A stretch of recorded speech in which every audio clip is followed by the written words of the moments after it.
বিরতির পর স্বাগত। সন্ধ্যা ঘনিয়ে আসতেই বন্য দাতাল হাতির আক্রমণে একেবারে সর্বশান্ত হচ্ছে এলাকাবাসীরা। বিশেষ করে তেলিয়ামুড়া এলাকায় বন্য দাতাল হাতির তাণ্ডব উন্মুক্ত। দিশেহারা গ্রামবাসীরা এবং বন্য দাতাল হাতির আক্রমণে একেবারে এলাকাবাসীরা কিন্তু রীতিমতো আতঙ্কিত হয়ে পড়ছে। গতকালও তার ব্যতিক্রম হয়নি। গতকাল রাতেও বন্য দাতাল হাতি এলাকার বাড়িঘরে প্রবেশ করে তাণ্ডব লীলা চালিয়ে এক ব্যক্তির বুলেরো গাড়ি উল্টে দেয়। বন্য হাতির আতঙ্কে শুরু হয় পরিবার পরিজনদের দৌড়ঝাঁপ। কনকনে শীতের রাতে এক প্রকার কুম্ভকর্ণের মতো শীত ঘুমে আচ্ছন্ন তেলিয়ামুড়া বন দপ্তর। ঠিক এই অভিযোগ কিন্তু করছেন এলাকাবাসীরা।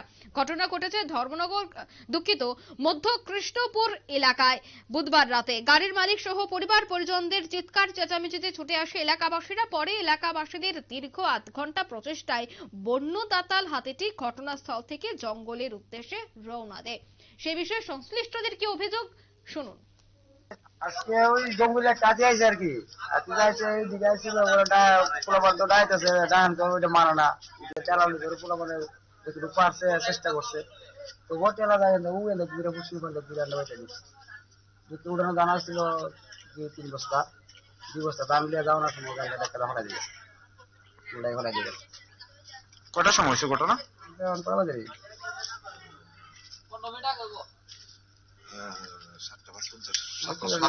7টার সময় ছিল। 7টার দিকে।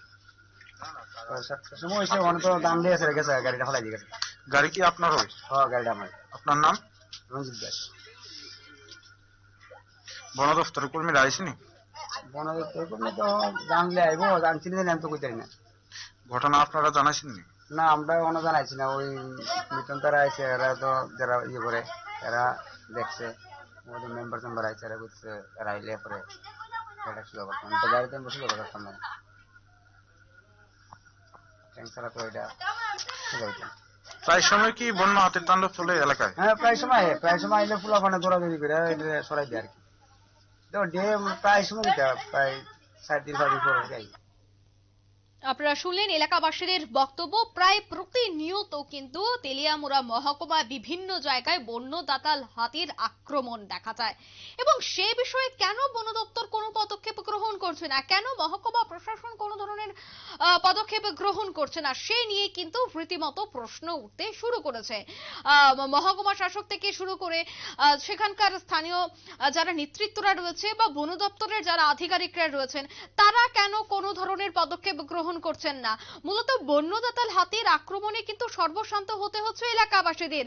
এক প্রকার আতঙ্কে তাদের দিন যাপন করতে হচ্ছে এবং তারই এক চিত্র বা তারই এক উদাহরণ যেন আবারও কাল রাতে দেখা গেছে। নিয়ে নিচ্ছে ছোট্ট একটি বিজ্ঞাপন বিরতি, সাথে থাকুন।